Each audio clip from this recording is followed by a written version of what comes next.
Geneva. Growing restrictions on civic and democratic space in Cameroon in the lead-up to the presidential election in October raise fears about whether voters can freely express their will, said UN High Commissioner for Human Rights Volker Turk today. He urged the government to take swift action to ensure an environment conducive to a free, transparent, inclusive and genuine election. A safe and enabling human rights environment is essential for peaceful, inclusive, and credible elections.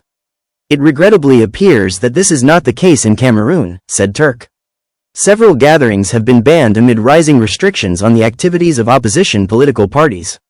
On one occasion, a live television interview with a political figure was interrupted by security forces. There have also been concerns regarding the exclusion of some political figures from the race, as well as irregularities in voter registration. There are also reports that opposition candidates and their supporters have been intimidated and threatened. Equal access to participation in electoral processes for all Cameroonians is absolutely essential.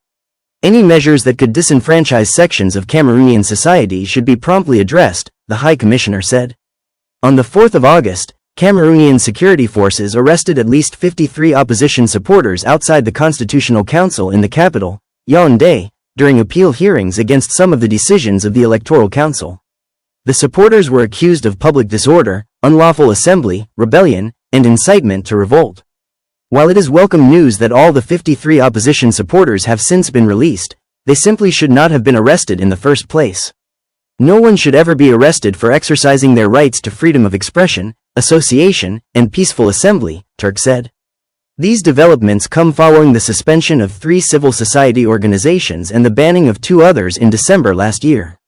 Restrictions were also imposed on the operations and funding of some civil society groups. The government should not suppress the essential work of civil society organizations and the media, the UN human rights chief said.